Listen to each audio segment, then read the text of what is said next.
Bismillah.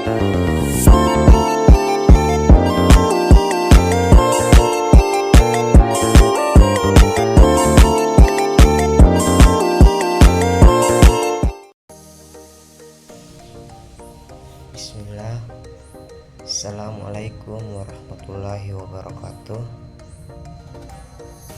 Puji syukur kehadirat Tuhan yang Maha Esa. Salawat serta salam kita curahkan kepada waliullah, waliullah Nabi Tuhan, Rasul Tuhan, terkhusus baginda besar Nabi Muhammad SAW. Kepadanya lah dan darinya lah beliau yang telah membawa kita dari alam gelap gulita ke alam yang terang menderang seperti apa yang kita rasakan pada saat ini. Jadi pada kesempatan yang singkat ini izinkan saya memperkenalkan diri. Nama saya Agus Kurniawan dengan NIM 5090120092 yang pada hari ini yang akan menjelaskan faktor biologis, psikologi, sosial, dan budaya dalam HBSE. Apa itu HBSE? Human Behavior in the Social Environment atau HBSE merupakan perilaku manusia dalam lingkungan sosial. Jadi ini adalah konsep penting dalam ilmu sosial, khususnya dalam pekerja sosial, yang membahas bagaimana sih perilaku manusia dipengaruhi oleh lingkungan sosial. Nah, kemudian faktor biologis, psikologis, sosial, dan budaya dalam HBSE. Faktor biologis, pengaruh aspek biologis tubuh manusia terhadap perilaku dan interaksi sosialnya ini mencangkup faktor-faktor seperti genetika, sistem saraf, hormon, dan juga kondisi kesehatan fisik yang dapat mengaruhi bagaimana seseorang berpikir, merasa, dan bertindak.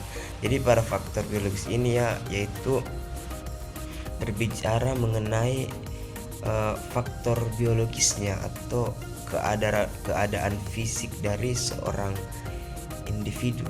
Begitu dalam penjelasan HBSE pada faktor biologis. Next slide.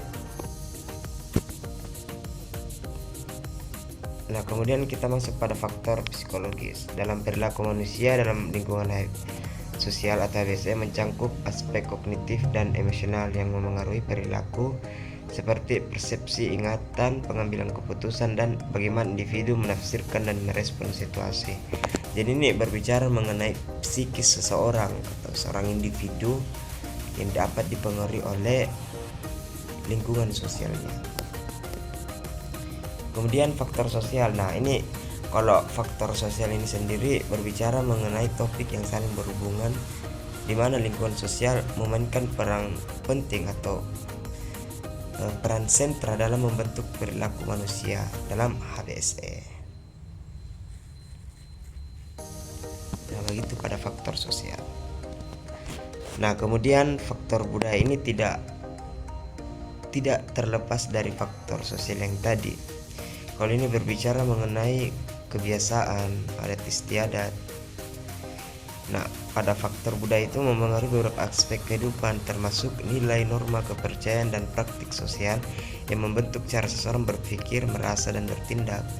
Jadi faktor kebudayaan ini sangat mempengaruhi seorang individu karena merupakan kebiasaannya seseorang dalam kehidupan sehari-hari, penerapan nilai-nilai maupun norma yang ada di tempat atau lingkungan tempat tinggalnya.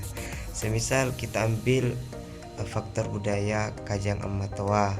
Jadi di mana pada masyarakat Kajang itu merupakan masyarakat yang memegang teguh ideologi konservatif. Jadi tidak dapat dipungkiri teman-teman sekalian bahwasanya ideologi konservatif sangat memengaruhi seorang atau individu.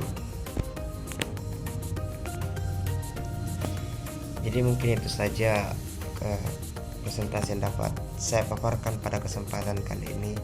Jadi di mana pada faktor biologis, psikologi, sosial, dan budaya itu sangat memainkan peran penting atau memiliki sentral yang penting dalam membentuk perilaku manusia dan lingkungan sosialnya. Mengapa demikian? Karena pada kehidupan sehari-hari dia akan berbahasan pada faktor-faktor yang saya jelaskan tadi. yang dimana pada faktor-faktor ini betul-betul mengaruhi tindakan sosial seorang individu. Mungkin itu saja yang dapat saya sampaikan. Semoga Tuhan dapat mencerahkan hati dan pikiran kita. Lebih dan kurangnya mohon dimaafkan atas segala keterbatasan, baik itu dari presentasi ataupun para materi, baik itu dari segala PPT. Itu tidak terlepas dari kekurangan saya pribadi. Baik, wassalamualaikum warahmatullahi wabarakatuh.